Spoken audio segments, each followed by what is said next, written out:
64! The N64 was the first console I ever saw way back when my sister got one for her birthday, and instantly I was exposed to a whole world of excellent games.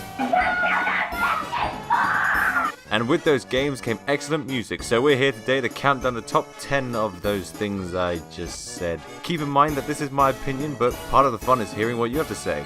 It's always good to learn about things that I'm not aware of or I'm just too oblivious to notice or realise. Also, we're keeping it to one song per franchise, or else we're just going to be bombarded with songs from this and this and this and this. So let's do this. Number 10.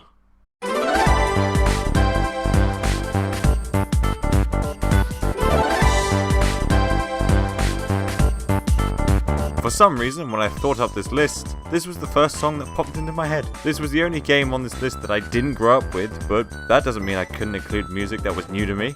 To be honest, I don't even know that much about this game. All I know is that the soundtrack is damn good. Green Garden has so much going on different levels of the track. You have the funky bass line, like a 64-bit Seinfeld.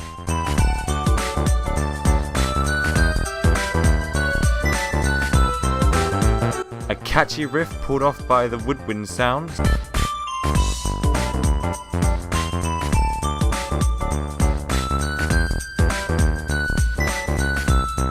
And everything else in between.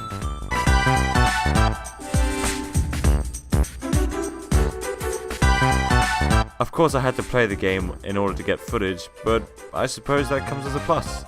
I really enjoyed it, so I guess I'm recommending it. Please come back to us, Bomberman. I miss you.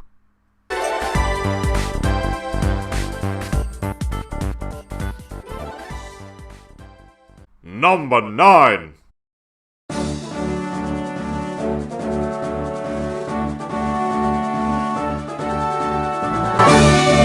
The soundtrack to Pokemon Stadium took all the best songs from Pokemon Red and Blue and revamped them, not just to N64 quality, but by changing the pace and tone of them too. Naturally, I went with the remake of my favourite song from Red and Blue, which plays in the menu for free battle mode.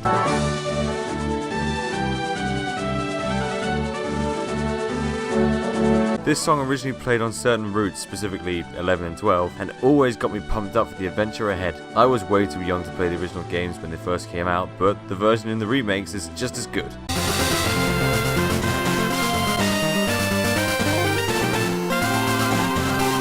But we're not talking about that, so let's just, get get out of here. The Stadium version is much more fast-paced and energetic, which goes with the game well. In the main games, you've got a whole world to explore and Pokemons to catch.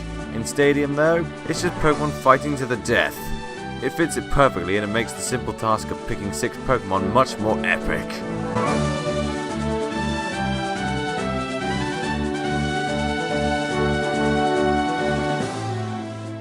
Number 8.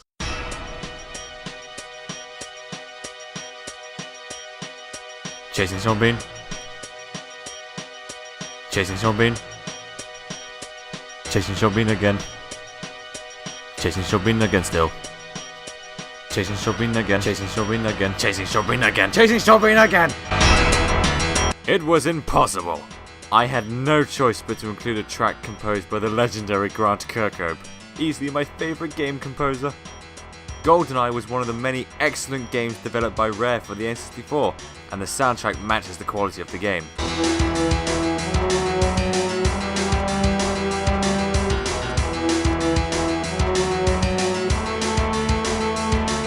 If you disagree with this choice, chalk this one up to bias because of how much I love not only the game, but the film too. The fight scene between Bond and Trevelyan in the film is one of the best moments in the franchise. The song manages to match up with the map well too, as the build-up begins with Bond running across a narrow path with no sign of Trevelyan. It's only when the music hits the peak that you finally catch up to him. Also, let's not forget the great inclusion of the main James Bond theme!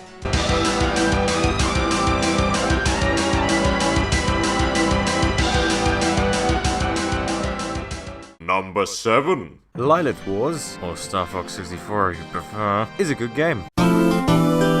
Almost every level stays stuck in my head, and songs are featured in other Nintendo games since. However, there lies the problem. All the best songs from Lilith Wars have been done better. Star Wolf's theme,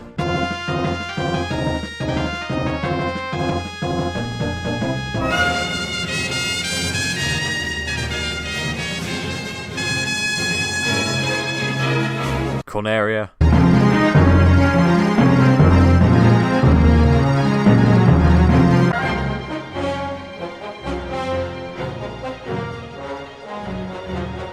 Even the theme song.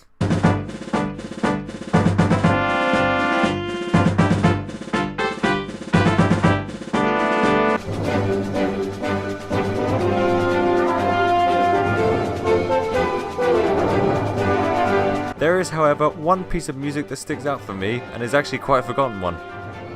The menu music.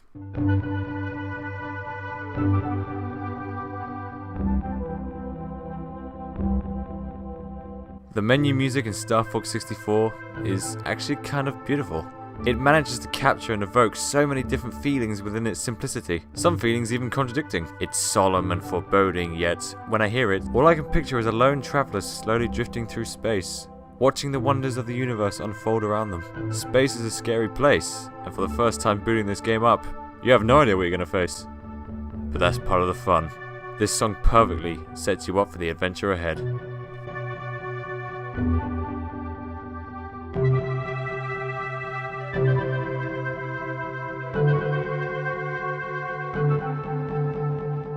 Number 6.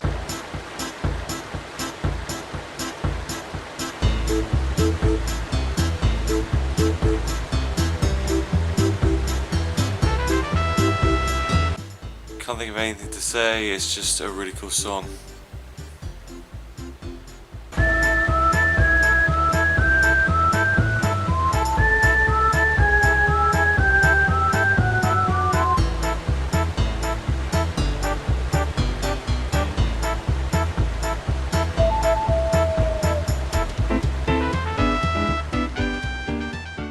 Number 5. Diddy Kong Racing has easily the most consistently good soundtrack on the N64, with every track being as great as the last. Great examples include Spaceport Alpha, Jungle Falls, and Frosty Village. However, the way I went about picking the best is by choosing the one that the developers clearly thought was the best too, Dark Moon Caverns.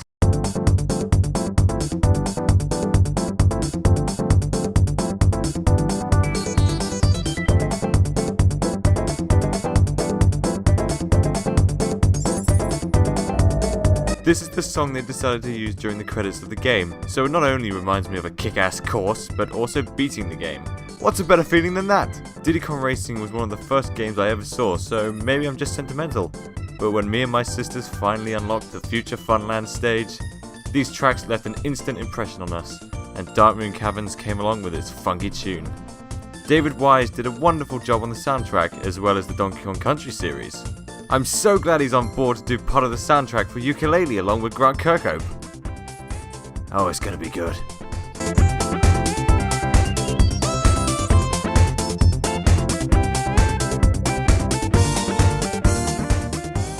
Number 4.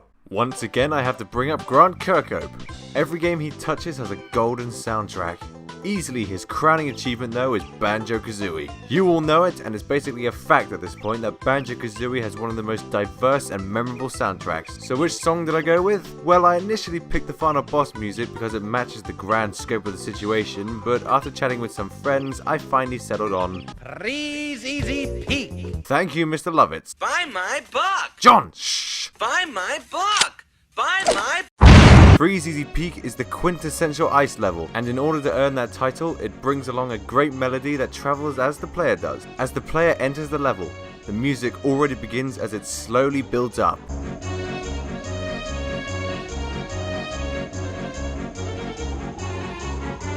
Eventually, as you explore the world some more, it hits the peak. Peak. And all that can be said is... Bring on the trumpets!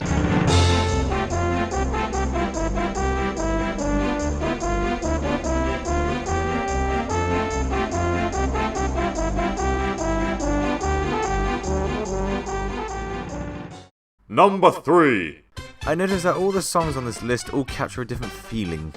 Some get you pumped up for the adventure ahead, others capture the most awesome moment you just witnessed, but this one in particular is easily the most relaxing song on the N64. Jolly Roger Bay from Super Mario 64. Yeah, good title there, guys.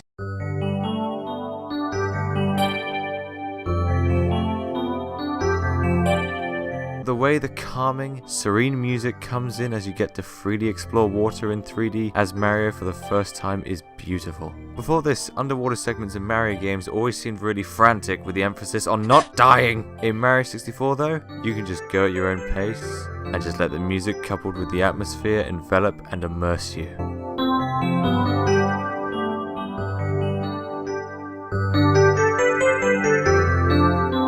That is until Mario drowns in a scarily realistic manner. I'd lend you a mushroom, but the police told me not to do that anymore.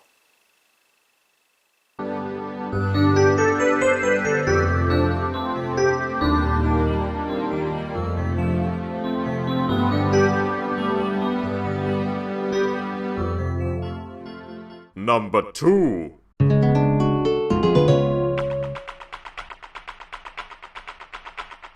Just like Green Garden, Gerudo Valley has so much going on in the piece. You have the intense clapping,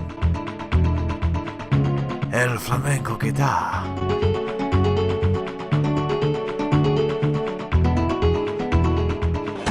and yet again, Bring on the trumpets!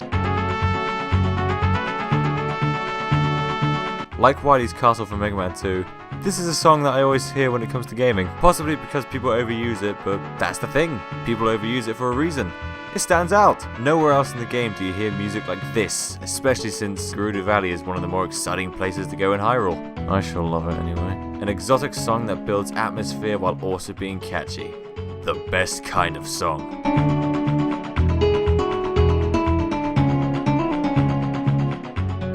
Number 1. Now, number 1 speaks for itself. It doesn't really need an explanation from me. Granted, that could be because I'm too lazy, but I already pulled that stuff with Pokemon Snap. I'm just doing it again. Anyway, here's number 1 in...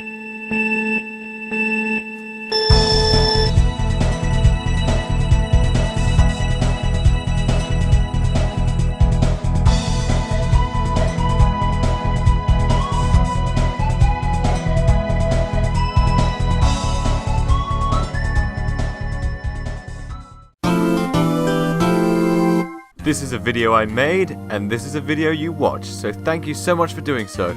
If you want to see more videos from me, then you can click the ones in the middle for my Sonic Riders or Super Monkey Ball reviews. You can also be the first to see new videos if you click the old subscribe button. It really helps a lot. Lastly, you can follow me on Twitter and Facebook for the social media shenanigan thingies. Anyway, that's all from me. Ta-ta!